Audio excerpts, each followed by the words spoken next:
1995 жылы Аққайын қаласындағы құрылыс алаңында күні бүгінге дейін айтуға сескенетін сұмдық жағдай орын алды. 4 ер адам ізім-ғайым жоқ болып кетті. Олардың денелері осы күнге дейін қарапайым көп қабатты үйдің іргетасына қаланған күй жатыр. Қазір ол үйде тұратын адамдар өздерінің зорлықшылардың моласының үстінде өмір сүріп жатқандарын сезбейді де. Олар 20 тонна бетонның астында қалып, цементке батып кетті. Сұр түсті қою массаның астында тұншығып жан тапсырды. Ал бетон қатып, мәңгілікке ғимараттың бір бөлшегіне айналды. Бұл қалай болды және оны кім істеді? Қазір білетін боласыздар. Армысыздар, бұл қылмыс дерегі арнасы. Біз жүйе жасырғысы келген ащы шындықтарды баяндаймыз. Бұл 90-шы жылдардың қатал шындығы. Сондықтан жаңа шығарылымдарды өткізіп алмау үшін арнаға жазылып қоңыраушаны басып қойыңыз. Қаланың шетінде жаңа тұрғын үй аудандары қарқынды салынып жатқан кез. Халықты баспанамен қамтамасыз ету үшін көп қабатты үйлер бірінен соң бірі бой көтеруде. Барлық жерде құрылыс, крандар, бетон араластырғыштар. Жұмысшылардың айқайы мен шаң-тозаң таңнан кешке дейін басылмайды. Бауыржан Петрлы Құрылысбаев, 38 жаста. Қарапайым құрылысшы, орта бойлы, денелі, қолдары семен шаңнан мүйізгектеніп кеткен. Ол бетон құюшы болып жұмыс істегенде 19 жыл болды. Әскерден келгеннен бері осы салада. Бетон илейді, іргетас қияды, өзгелерге үй салып береді. Бұл күн шыққаннан батқанға дейінгі ауыр қара жұмыс. Салмағы 50 келілік семент қаптарын тасу, алып араластырғыштарда бетон дайындау, оны қалыпқа құйып тегістеу оңай емес. Жаздың аптабында температура 40 градусқа жетеді. Бетон тез кеуіп, жарылып кетпеу үшін жылдам қимылдау керек. Ал қыста аяз, семент қатып қалу үшін арнайы қоспалар қосады. Бауыржан бұл жұмыстың қыр-сырын жетіп біледі. Оның жалақысы құрылысшылар үшін орташа айына 9.000 теңге. Бұл ақша 95 жылы бір бөлмелі пәтер жалдап, отбасын асырауға әрең жететін. Бауыржан 8 жылдан бері Әлиямен некеде. Әлия 30 жаста, азық-түлік дүкенінде сатушы. Қоңыр көзді, биязы мейірімді жары күйеуін әрқашан ыстық тамақпен күтіп алады. Балалары жоқ, әзірге сәті түспей жүр. Дәрігерлер емделу керек дейді, бірақ қымбат емханаларға ақша жетпейді. Олар тек Құдайдан үміт үзбейді. Әлия сәбиісін аңсап, түнде Бауыржан ұйықтап жатыр деп ойлап, жасырын жылап алады. Ол мұны естиді, бірақ қалай жұбатарын білмей, тек үнсіз құшақтайды. Олар Аққайын қаласының шетіндегі жалдамалы пәтерде тұрады. Әлия үйді гүлмен безендіріп, қолдан тоқылған бұйымдармен жылылық орнатуға тырысады. Бауыржан жұмыстан шаршап келіп, тамағын ішіп ерте жатады. Себебі таңғы 6-да қайтадан құрылысқа кетеді. Қазір олардың бригадасы жаңа тұрғын үй кешенін салып жатыр. 3 бірдей 12 қабатты үй үлкен жоба. Қазір іргетасқа арнап шұңқыр қазып, бетон құюға дайындалуда. Бригадада 12 адам бар. Бригадир Ильяс аға, елулердегі тәжірибелі маман. Ал жұмысшылардың арасында 4-еуі ерекше көзге түседі. Олар Бақыт, Сәкен, Берік және Арман. 4-еуі де жергілікті мықтылардың балалары. Бақыт аудан әкімі орынбасарының ұлы. Сәкен бүкін құрылыс бастығының жиені. Берік құрылыс фирмасы иесінің баласы. Арман жергілікті сақшы бөлімі бастығының інісі. Бұл 4-еуі жұмыс істемейді. Қалаған уақытында келіп кетеді. Түскі үзіністе ішімдік ішіп, үлкен жұмысшыларға дөрекілік көрсетеді. Бірақ олардың туыстарынан қорыққандықтан ешкім ештеңе айтпайды. Тіпті Ильяс аға да оларға сөзін өткізе алмайды. Әрия кейде Бауыржанға түскі ас әкеліп тұрады. Күйеуінің аш жүргеніне уайымдап, контейнерге котлет пен картоп салып, термосына шайын толтырып келеді. Олар шұңқыр жанындағы бөренелерде отырып, үй шаруасымен алдағы демалыс туралы сөйлеседі. 1995 жылдың 7-ші қыркүйегі, бейсенбі. Күн ыстық, жұмыс қызып жатыр. Әрия әдеттегідей түскі ас әкелді. Бауыржан қуанып қалды. Олар бірге отырып тамақ ішіп, Әлия бүгін дүкенде болған қызықтарды айтып берді. Бауыржан қашықтағы сектордың қалыптарын Апалупқа тексеріп келу керектігін айтты. Әлиядан 10 минут күте тұруын өтінді. Қазір тез барып келем, сосын бірге қайтамыз деді. Әлия келісіп, бөренелердің үстінде күйеуін күтіп отыра берді. Айналада ешкім жоқ. Түскі үзіліс болғандықтан жұмысшылар жан жаққа тарап кеткен. Бірнеше минуттан соң оған әлгі төртеуі жақындады. Бақыт, Сәкен, Берік және Арман. Төртеуі де ішіп алған, өздеріне сенімді мысқылдап күледі. Бақыт дауыстап: «Ей Ару, мұнда неге жалғыз отырсың? Күйеуіңді күтіп пе? Мүмкін бізбен бірге отырарсың, көңілді болады» деді. Әлия орнынан тұрып: «Жоқ, рахмет, маған кету керек. Қазір жолдасың келеді» деп кетуге ыңғайланды. Бірақ Сәкен оның жолын бөгеп: «Қайда асығасың? Біз жай ғана сөйлескіміз келеді. Қорықпа, біз қауып алмаймыз» деді. Алғандары қарқылдап күліп, оны қоршап алды. Әлия зәресі ұшып: «Өтінемін, жол беріңіздер, мені жайыма қалдырыңыздар, мен тұрмыстағы әйелмін» деді. Сол кезде Берік оның қолынан шап беріп ұстап: «Күйеуің алыста, жақын арада келмейді, ал біз мұндамыз, жақынырақ танысайық» деп, оны адам жоқ, керезесі мен есігі салынбаған, кек бетон қабырғалары ғана қаңқиып тұрған аяқталмаған ғимаратқа қарай сүйрей жөнелді. Ол жұлқынып жан шырай қайлады, бірақ құрылыс алаңындағы техниканың гүйлі мен тас талқан дыбыстан оны ешкім естімеді. Төртеуі оны ғимараттың ішіне сүйреп кіргізді. Іші қараңғы, бос. Тек суық бетон еден мен жалаңаш қабырғалар ғана бар. Одан кейін болған сұмдықты айтудың өзі ауыр. Төртеуі де кезекпен суық бетон еденнің үстінде оны зорлады. Әлия жылап, тоқтатуларын өтініп, жалынып еді. Бірақ олар тек келемеждеп күлді. Құрылысбаев қатынның кек өзінікі емес екенін білсін десті. Олар істерін бітірген соң ештеңе болмағандай кетіп қалды. Әлия болса киімі жыртылып, денесі қан жоса болып, буын-буыны сыздап, қимылдауға шамасы келмей, бос көздерімен төбеге қарап жата берді. Әлгілер құрылыс алаңына оралып, сумен беті қолын жуып, кемек тартып, доп қуалайтындар туралы әңгімелесіп отырды. Бауыржан 20 минуттан соң оралып, Әлияны орнынан таппады. Іздеп дауыстап шақырды. Сосын аяқталмаған ғимаратқа кіріп, еденде жатқан жарын көрді. Жүгіріп барып, оны көтеріп, құшағын алды. «Не болды? Мұны кім істеді?» деп сұрады. Әлия тек еңіреп жылай берді. Сөйлеуге әлі келмеді. Бауыржан оның жыртылған киімін, денесіндегі көгерген іздер мен қанды көріп, бәрін түсінді. «Кім? Айтшы, мұны кім істеді? Мен оларды өлтірем» деп ақырды. Ол 4 есімді сыбырлап қана айтты. Бақыт, Сәкен, Берік, Арман. Төртеуі де бірге болған. Бауыржан қатып қалды. Ішіндегі дүние астан кестең болды. Ол бұл төртеуін де таниды. Олармен бірге жұмыс істейді. Олардың артында мықтылар тұрғанын және судан таза, сүттен ақ шығатындарын біледі. Ол Әлияға қазір бригадирге баратынын, сақшыларға арыз жазып, сараптама жасатып, әлгі оңбағандарда түрмеге жабатынын айтты. Бірақ Әлия оның қолынан ұстап: «Өтінем, бармаш. Арманның ағасы сақшы бөлімінің бастығы. Олар бәрін жауып тастайды. Бізге одан да жаман қылады. Бәрібір ештеңе дәлелдей алмаймыз.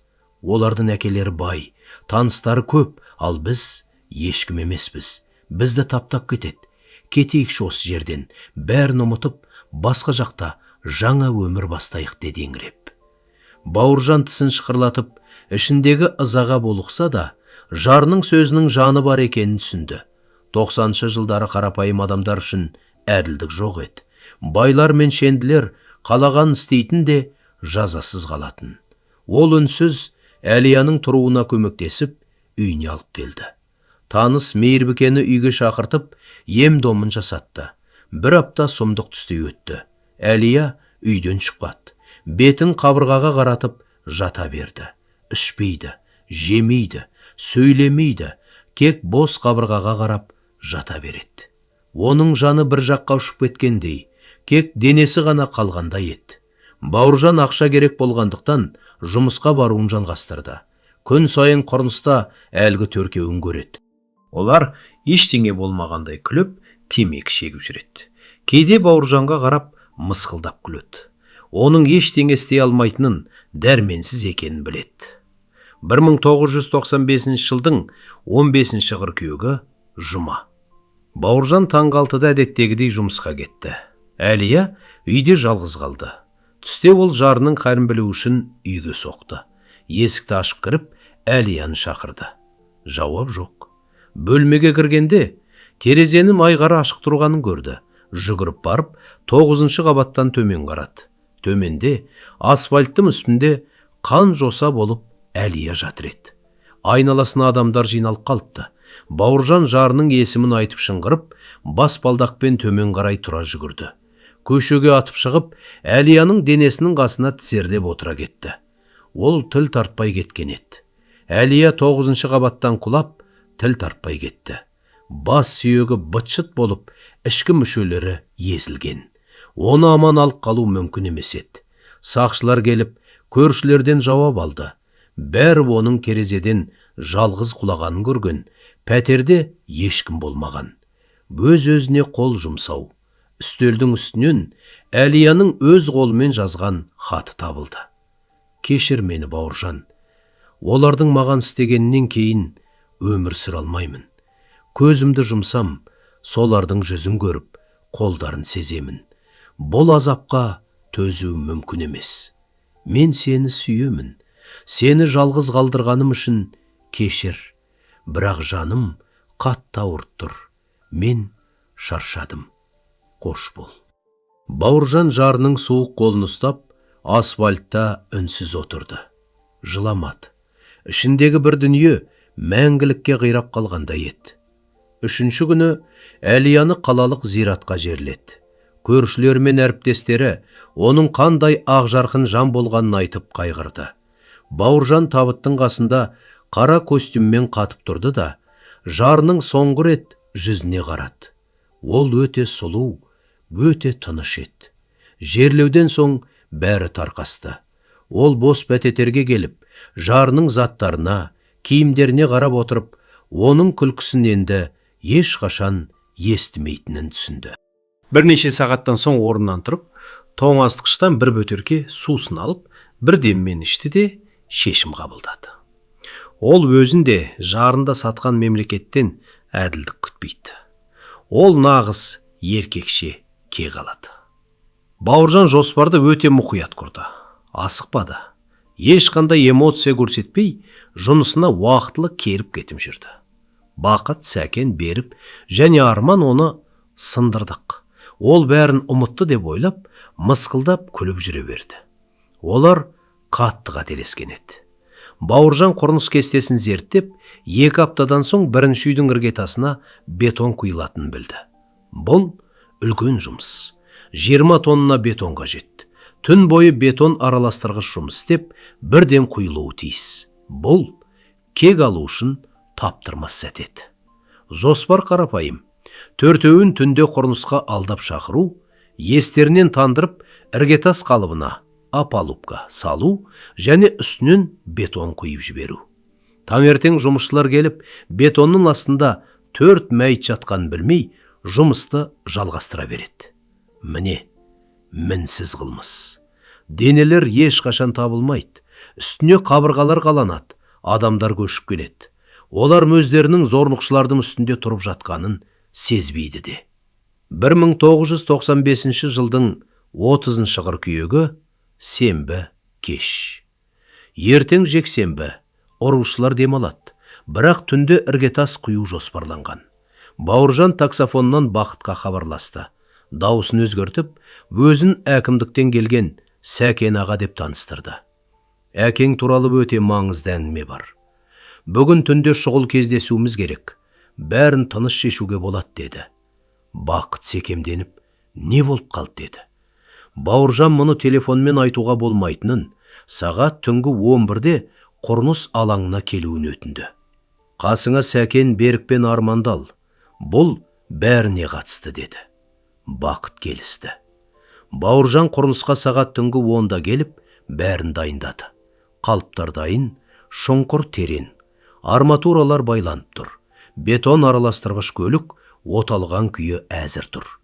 Ол арқандарды, ауызды байлайтын шүберектерді және ауыр темірді, лом, шұңқырдың жанына жасырып қойды. Сағат 11-ден 5 кеткенде төртеуі бір көлікпен жетті. Көліктен түсіп, жан-жағына қарады. Құрылыс бос, ай сәулесінен басқа жарық жоқ. Бақыт айғайлады. «Ей, Сәкен аға, біз келдік, қайдасыз?» Сол сәтте Бауыржан бетон араластырғыш көліктің тасасынан суық кейіппен шығып келді. Бауыржанның қолында ауыр темір. Жүзінде ешқандай сезім жоқ, суық, байсалдылық. Бақыт оны көріп, қабағын түйді. «Мұнда не істеп жүрсің, Құрылысбаев? Әкімдіктегі Сәкен аға қайда?» «Тыныштал, ешқандай Сәкен аға жоқ. Сендерді мұнда мен алдап шақырдым. Әрия естерінде ме? Менің жарым. Бұны аяқталмаған үйде зорлағандарыңды ұмытқан жоқсыңдар ғой. Соның кесірінен ол бір апта бұрын терезеден секіріп, өзіне қол жұмсады. Соған сендер кінәлісіңдер». Сәкен мысқылдап күліп: «Одан бізге не? Өзі секірді. Біз кінәл емеспіз. Бірден істегенімізді дәлелдеп көрші. Куәгерлер жоқ. Біз тіпті не туралы айтып тұрғаныңды да білмейміз», деді. Бауыржан қолындағы темірін қысып, бір қадам алға басты. «Ештеңе дәлелдемеймін. Сендерді сотта, сақшыларда жазаламайды. Әділдік дәл осы жерде, дәл қазір орнайды». Берік қарқылдап күліп: «Сен мүлдем алжыған екенсің. Біз төртеуміз, сен жалғызсың. Қазір өзіңді осы жерде таптап кетеміз. Жанымның барында табанымды жалтырат», деді. Сол сәтте Бауыржан алға атылып қолындағы ауыр кемірмен Беріктің басынан ұрып түсірді. Ол ес-түссіз құлады. Қалған үшеуі мұндай жылдамдықты күтпеген еді, аңтарылып қалды. Бауыржан Арманның ішінен теуіп, еңкейгенде тізесімен бетінен соқты.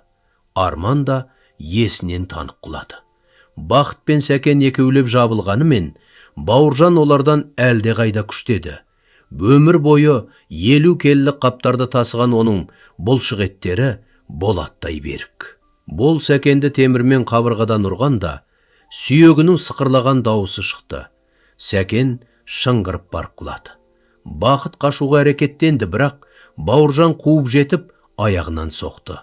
Ол жер бауырлап қала берді. Бауыржан оның да желкесінен ұрып, сұлатып түсірді. Төртеуі де ес-түссіз жатыр.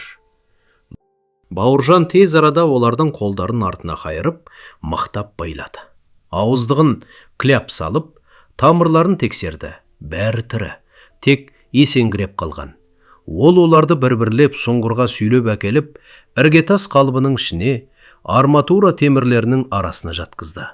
Олар естерін жинап, көздерін ашқанда шұңғырдың түбінде байлаулы жатқандарын көрді. Ауыздықталған күйі айқайлауға тырысып жұлқынды, бірақ арқан бергеді. Шұңғырдың қабырғасы тіп-тік, биіктігі 3 метр.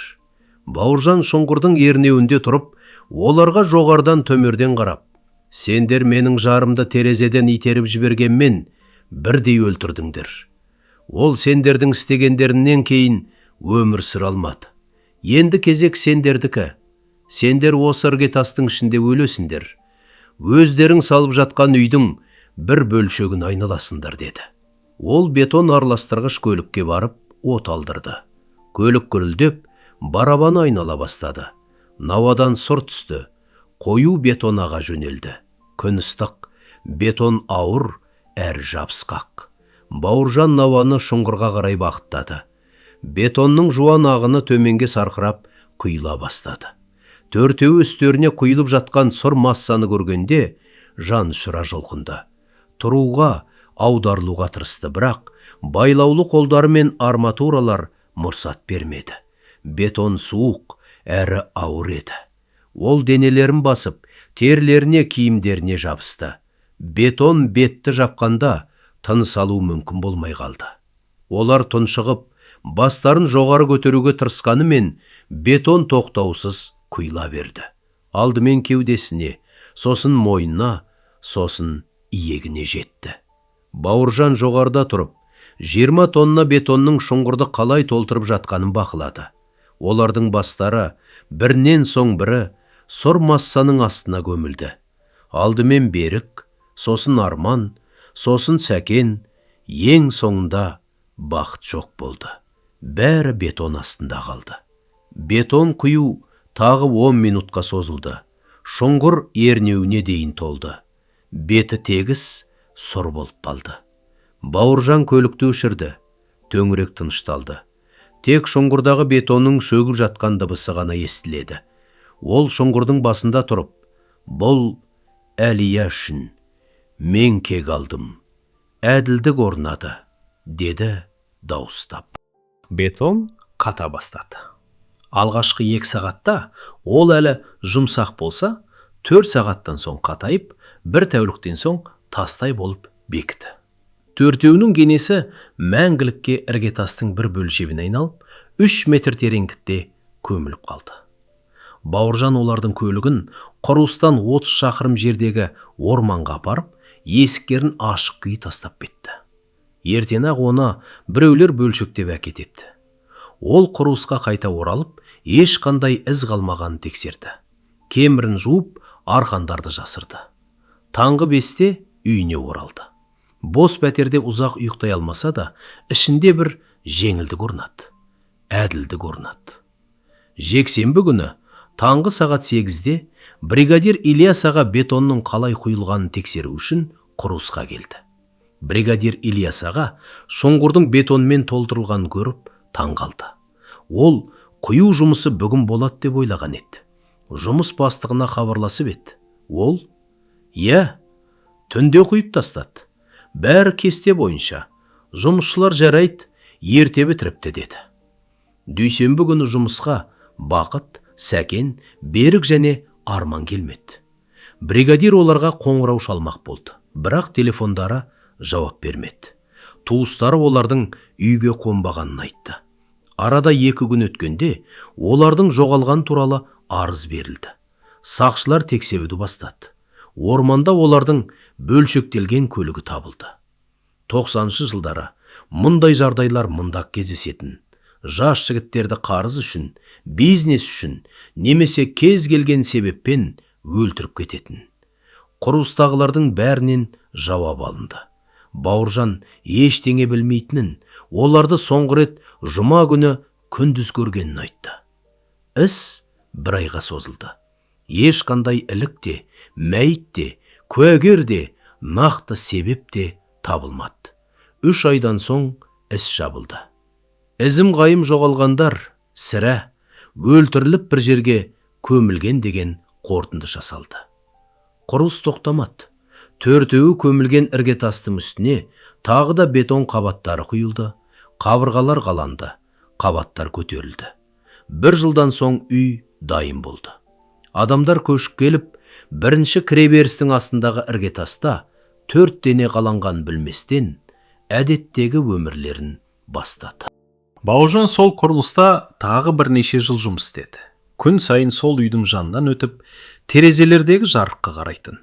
Ол жерде адамдардың кешкі ас ішіп, теледидар көріп, балаларын ұйықтатып жатқанын, ал олардың аяғының астында зорлықшылардың мәңгілік моласы барын білетін. Кейін ол құрылыстан кетіп, басқа қалаға, Тұмар қаласына көшіп кетті. Зауытқа жұмысқа тұрып, жатақханадан бөлме жалдады. Ешкіммен араласпай, жалғыз тұрды. Әрияның бейнесі түсіне кірмеу үшін әр кес сайын ішімдікке салынды. Бауыржан Құрынысбаев 2008 жылы 51 жасында бауыр дертінен қайтыс болды. Оны сол қаланың зиратына жерледі. Жұмыстан 1-2 адам ғана келді. Оның отбасы да, достары да болмаған еді. Заттарының арасынан ешкімге бағыт алмаған, жай ғана жазылған хат табылды. Онда былай делінген: 1995 жылдың 15 қыркүйегінде менің жарым Әлия 4-еуі зорлағаннан кейін өзіне қол жұмсады. Бақыт, Сәкен, Берік және Арман. 30 қыркүйекте мен олардың төртеуін де Аққайындағы құрылысқа алдап шақырып, бірінші үйдің іргетасына тірідей көміп тастадым. Олардың үстіне 20 тонна бетон құйдым. Олар сонда жан тапсырды. Денелері әлі де сол іргетаста. Мен өкінбеймін, әділдік орнат. Бұл хатты жатақханадағы көршісі оқып шықты да, біраз ойланып, сосын жыртып, қоқысқа тастады. Өткенді қазбалап не керек? Адам өліп кетті. Топырағы торқа болсын деді ішінен. Бетон мен қатал кектің хикаясы осылай аяқталды. Әділдік іргетасқа қаланды. 4 зорлықшы қазір адамдар тұрып жатқан үйдің астында 3 метр тереңдікке бетон қусауында жатыр.